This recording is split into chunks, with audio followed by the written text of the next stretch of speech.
किसी ने क्या खूब कहा है, तूफान आना भी जरूरी होता है जिंदगी में, क्योंकि तभी पता चलता है कि कौन हाथ पकड़ता है और कौन हाथ छोड़ देता है। नमस्कार दोस्तों, मेरा नाम प्रेम प्रकाश पांडे है। आज अपने चैनल पर एक नई बेहतरीन मोटिवेशनल स्टोरी लेकर के आया हूँ।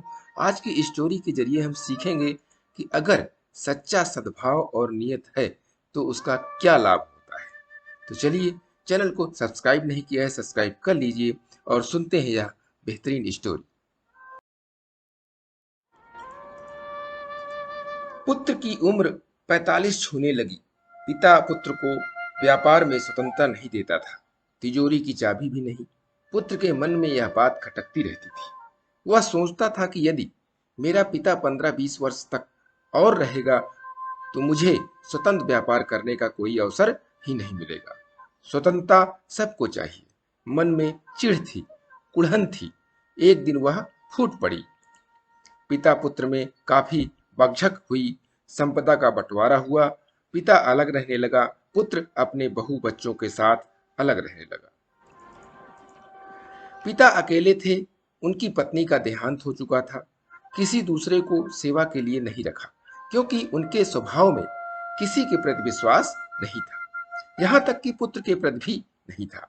वे स्वयं ही अपने हाथ से रूखा सूखा भोजन बनाकर खा लेते, कभी भूखे सो जाते। जब उनकी पुत्र वधू को यह पता मालूम चला तो वो बड़ी बहुत दुखी हुई, आत्मग्लानि भी हुई। उसे बाल्यकाल से ही धर्म का संस्कार था, बड़ों के प्रति आदर एवं सेवा का भाव था। उसने अपने पति को मनाने का प्रयास किया, परंतु वे नहीं माने। पिता के प्रति पुत्र के मन में कोई सद्भाव नहीं था। अब बहू ने एक विचार अपने मन में दृढ़ कर लिया और कार्यान्वित किया। वह पहले रोटी बनाकर अपने पति पुत्र को खिलाकर दुकान और स्कूल भेज देती, फिर स्वयं ससुर के घर चली जाती, वहां भोजन बनाकर ससुर को खिला देती और सायकाल के लिए पराठे बनाकर रख देती। कुछ दिनों तक ऐसा ही चलता रहा। जब पति को मालूम पड़ा तो उन्होंने रोका, ऐसा क्यों करती हो, बीमार पड़ जाओगी। आखिर शरीर ही तो है, कितना परिश्रम सहेगा। बहू बोली, मेरे ईश्वर के समान आदरणीय ससुर भूखे रहे, इससे मुझे बड़ी ग्लानि होती है। मैं उन्हें खिलाए बिना खा नहीं सकती। भोजन के समय उनकी याद आने पर मुझे आंसू आने लगते हैं। उन्होंने ही तुम्हें पाल पोस कर बड़ा किया है, तब तुम मुझे पति के रूप में मिले हो। तुम्हारे मन में कृतज्ञता का भाव नहीं है तो क्या हुआ, मैं उनके प्रति कैसे कृतज्ञ हो सकती हूँ।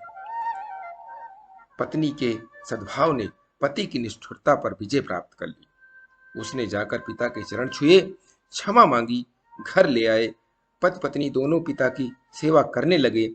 पिता ने व्यापार का सारा भार पुत्र पर छोड़ दिया। वे अब पुत्र के किसी भी कार्य में हस्तक्षेप नहीं करते थे। दोस्तों, इस कहानी से जो सीखने को मिलता है कि परिवार के किसी भी सदस्य में यदि सच्चा सद्भाव, अच्छी नीयत हो तो वह सबके मन को जोड़ सकता है। तो इसीलिए तो कहते हैं कि मन का मेल ही सच्चा पारिवारिक सुख होता है। तो दोस्तों, परिवार में अच्छी नीयत, अच्छी सद्भाव के साथ रहें और परिवार को जोड़े रखें। मन में कटुता न लाएं, एक दूसरे के प्रति विश्वास रखें। तभी तो कहता हूँ कि प्रतिदिन सुबह 5:30 बजे एक नई कहानी, एक नई उमंग से करें दिन की शुरुआत। तब तक के लिए छोटों से मिले प्यार और बड़ों से मिले आशीर्वाद और भगवान के सहारे के साथ यही कहूँगा कि काम तो सभी करते हैं, पर काम करो कुछ ऐसा कि उदाहरण बन जाए। ये छोटी सी स्टोरी आपको अच्छी लगी तो लाइक कीजिए, शेयर कीजिए अपने इस मित्रों में भी और कमेंट्स कीजिए। और चैनल को अभी तक सब्सक्राइब नहीं किया, सब्सक्राइब कर लीजिए और नई नई बेहतरीन मोटिवेशनल स्टोरी आपके पास आती रहे प्रतिदिन सुबह 5:30 बजे। इसके लिए आप चैनल के प्रेस बेल आइकन को लगा दीजिए।